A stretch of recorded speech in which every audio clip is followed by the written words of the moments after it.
Através da linguagem, nós podemos expressar o que pensamos, também as nossas ideias, nossas opiniões e como estamos nos sentindo.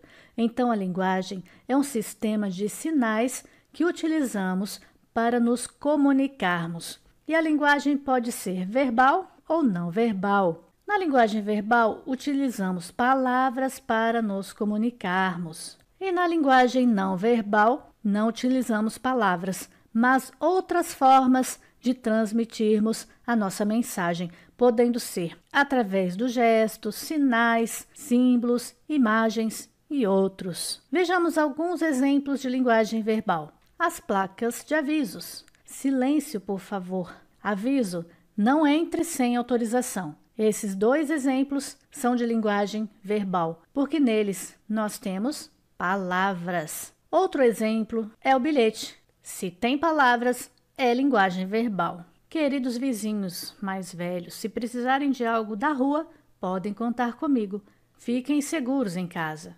É o nome da pessoa, telefone. Se eu não estiver, pode deixar um bilhete. Ninguém solta a mão de ninguém. É um bilhete que alguém colocou na porta de algum idoso nesse tempo de pandemia para, caso necessário, ele solicitar a ajuda dessa pessoa em suas compras ou para pagar alguma coisa. Enfim, bilhete é uma linguagem verbal. Também são linguagens verbais: cartas, conversas, decretos, diálogos, e-mails, entrevistas, filmes, jornais, literatura, livros, ofícios, poesias, prosas, reportagens, revistas, sites, telefonemas e outras. Percebeu que as palavras não precisam estar escritas para que a linguagem seja verbal? Uma conversa, um telefonema também é linguagem verbal.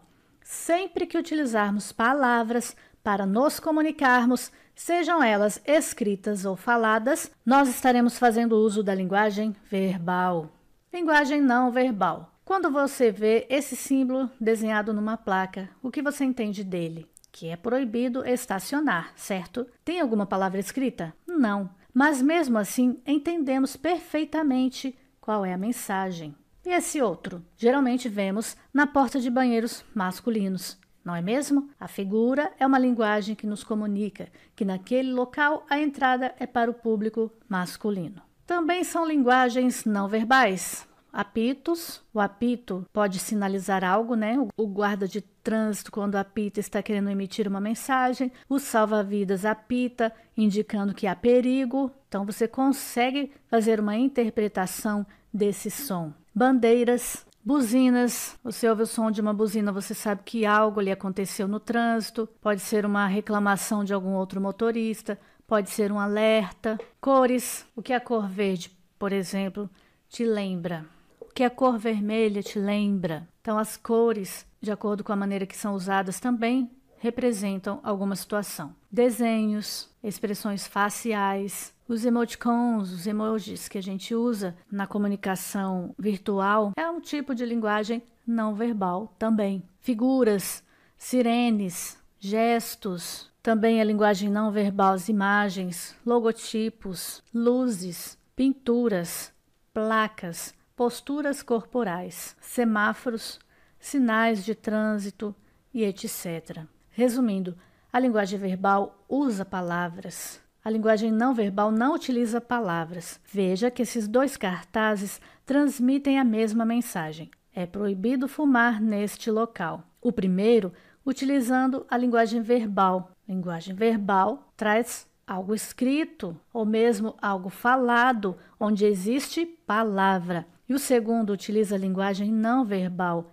Não há palavra, há um símbolo que é interpretado e da mesma maneira significa que é proibido fumar neste local. E quando utilizamos esses dois tipos de linguagem numa mesma mensagem, se você lê um texto que tem aí palavra escrita ou falada e figuras, imagens, nós temos aí uma linguagem mista. É o que podemos perceber, por exemplo, no cinema. Nós vemos imagem e também tem a palavra, né? Então tem aí dois tipos de linguagem em uma mesma situação para transmitir uma mensagem. Então, quando as duas linguagens são utilizadas, é chamado de